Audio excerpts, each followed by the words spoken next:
Every night the dog barked at the same empty grave, until this Halloween. At midnight his growls turned to whimpers. Then silence. A second later, another bark echoed back, deep, hollow, coming from beneath the earth. The townspeople thought it was a legend, but legends don't leave paw prints. Before we start, make sure to hit like and subscribe. And really, I'm curious, where are you watching from? Drop your country name in the comments. I love seeing how far our stories travel. The town of Hollow Creek sat quietly on the edge of nowhere, a place swallowed by fog and memory. Old houses leaned like tired ghosts, their windows glowing faintly through the mist. Every October, when the air turned colder and the moon hung low, people locked their doors before midnight. They said the cemetery at the hill's end wasn't like the others. Among the rows of crumbling headstones stood one that carried no name, no date, just a smooth slab of stone marked Grave 37. No coffin was ever buried there, no record of who it belonged to, and every night one creature still visited her grave, as if waiting for her to come back.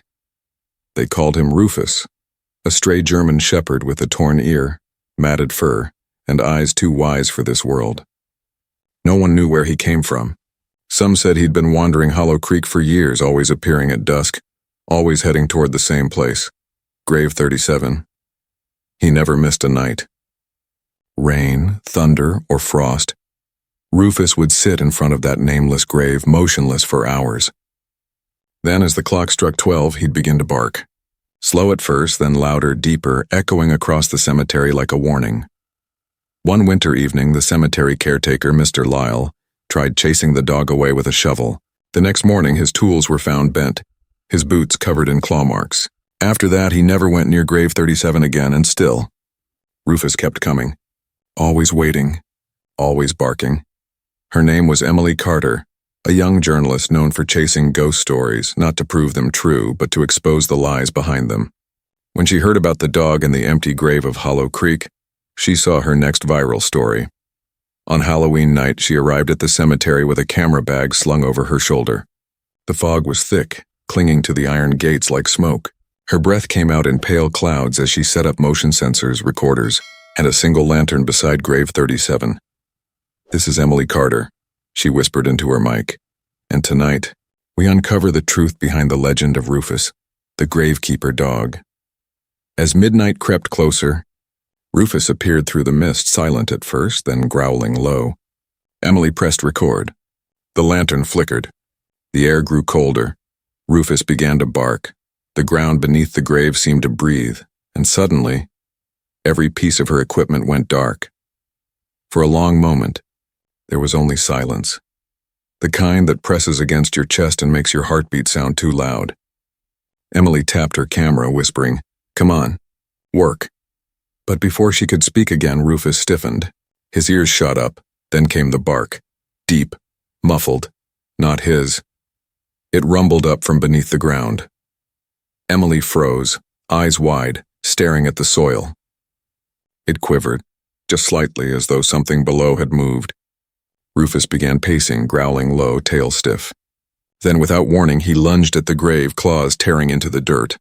Emily stumbled backward, flashlight trembling in her hand. "Rufus, stop!" she shouted, but he didn't. The barking grew louder, two voices now echoing off one another, one above ground, one below, and then silence. Rufus stopped digging. He turned to Emily, panting, eyes wide with something that looked like fear. Before she could take a step, her camera flickered back to life for 1 second, just long enough to catch the soil shifting on its own. Then the light went out again.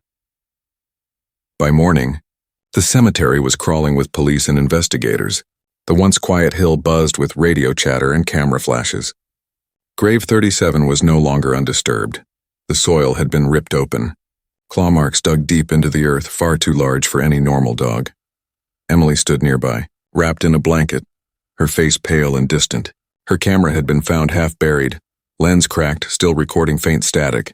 When the audio was cleaned up later, something else came through.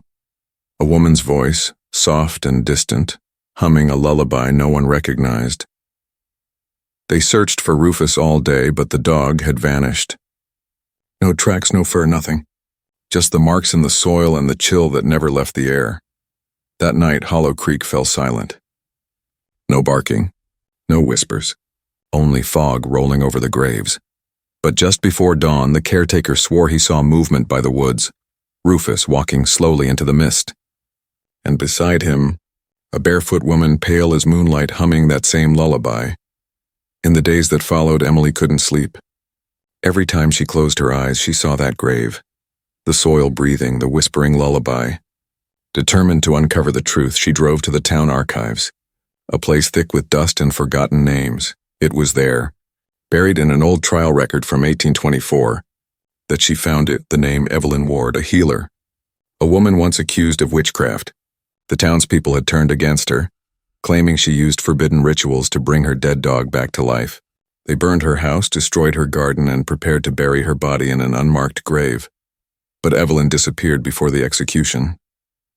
In her final written words, Emily read, "When my hound returns to my side, I shall walk the earth again." Rufus wasn't just a stray.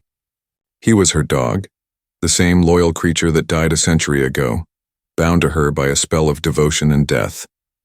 On that Halloween night, his spirit found its way back to her resting place. "He barked," she answered. "The curse wasn't a myth. It was a promise." And this time, both of them had kept it. Weeks passed, and life in Hollow Creek returned to its uneasy quiet. The police closed the case, calling it a hoax. But locals knew better. Every Halloween since, people claimed to hear a dog barking near the old cemetery. One deep bark, followed by a faint melodic humming. Some nights footprints appear in the dew, one set of paws, one set of bare feet, both vanishing into the fog. Emily's footage was never officially released, but one clip surfaced online, Rufus sitting beside the grave, ears perked, tail still. A woman's whisper faintly echoes, "Good boy." The screen fades to black, and they say every Halloween. The dog comes first, and then she follows. If this story gave you chills, don't forget to like, share, and subscribe for more haunting tales. Turn on the bell because next time, the story might find you.